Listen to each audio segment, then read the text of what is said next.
Hey guys, I'm Caleb Giddings here for GAT Daily, and today, what do you think we're talking about?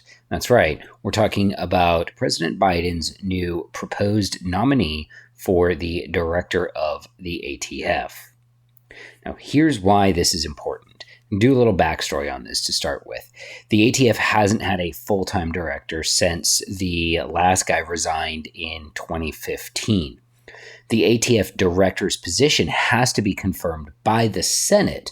A lot of these other agency head positions are just political appointees where the president's like, yep, that guy's in charge, and then that guy's in charge. But thanks to some smart political maneuvering back during the Obama administration, that position was made one that has to be approved by a majority vote of the Senate, a simple majority vote of the Senate, and that's important. We'll come back to that in a bit. But there hasn't been a full-time director of the ATF since 2015, and the position has been filled by a string of acting directors. So now why this is important is because a full-time, confirmed by the Senate director of the ATF sets the policy for the ATF. He drives how, or she, drives how the ATF goes about doing its primary job, which is enforcing firearms regulations. And if that director has, let's say, a bias, that bias can strongly influence the entire course that the agency takes in enforcing these regulations. Which brings us to the guy that President Biden nominated today to serve as the director of the ATF. His name is David Chipman. And if you just kind of glanced at his resume, you would think, oh yeah, this guy's qualified to be in the ATF because he was an ATF special agent for 25 years.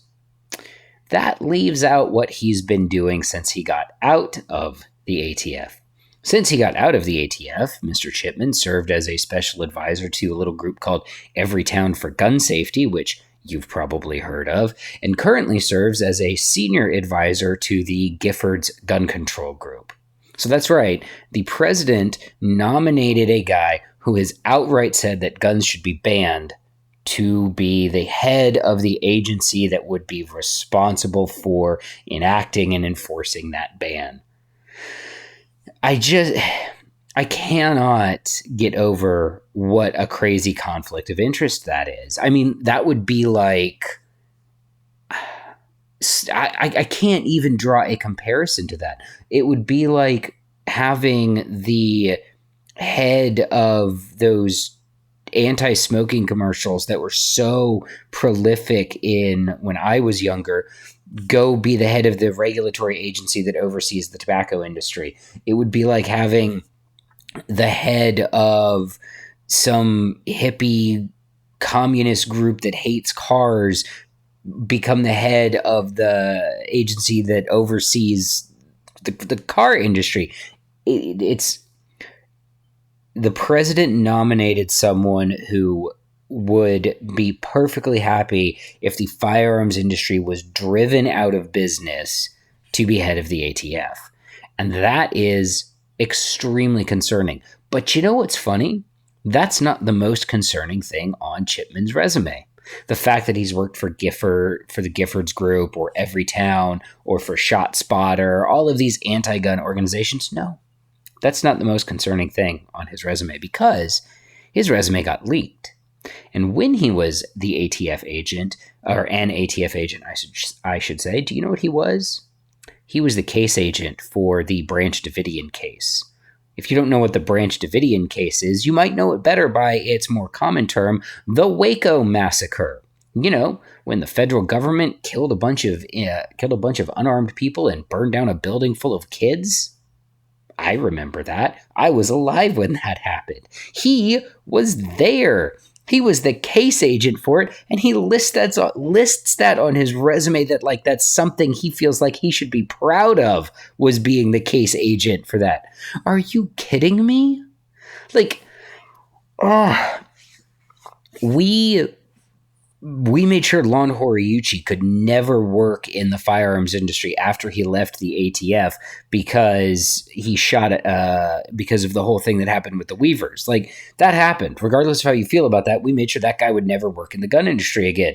Now, this friggin' guy shows up, nominated to be the head of the agency that he was a member of when said agency murdered a building full of kids.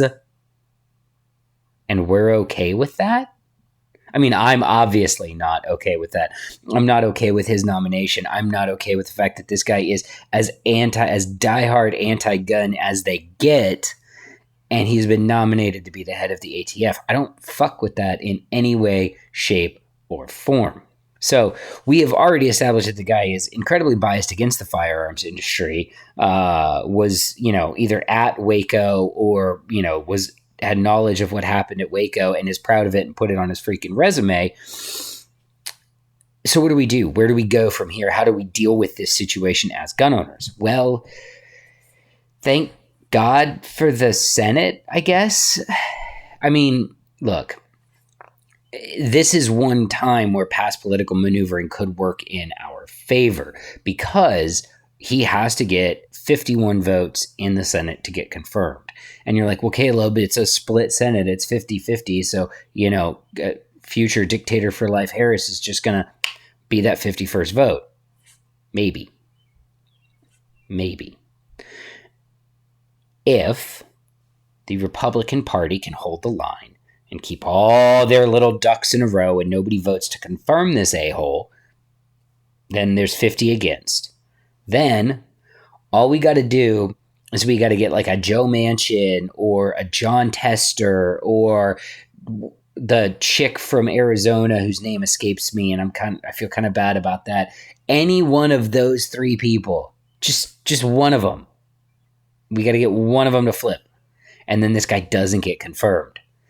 And if we can do that, we can keep this clown out of the directorship of the ATF and hopefully keep him from doing more things to destroy our gun rights. Keep him from driving ATF policy, which will influence the agency for years to come in an anti-gun direction.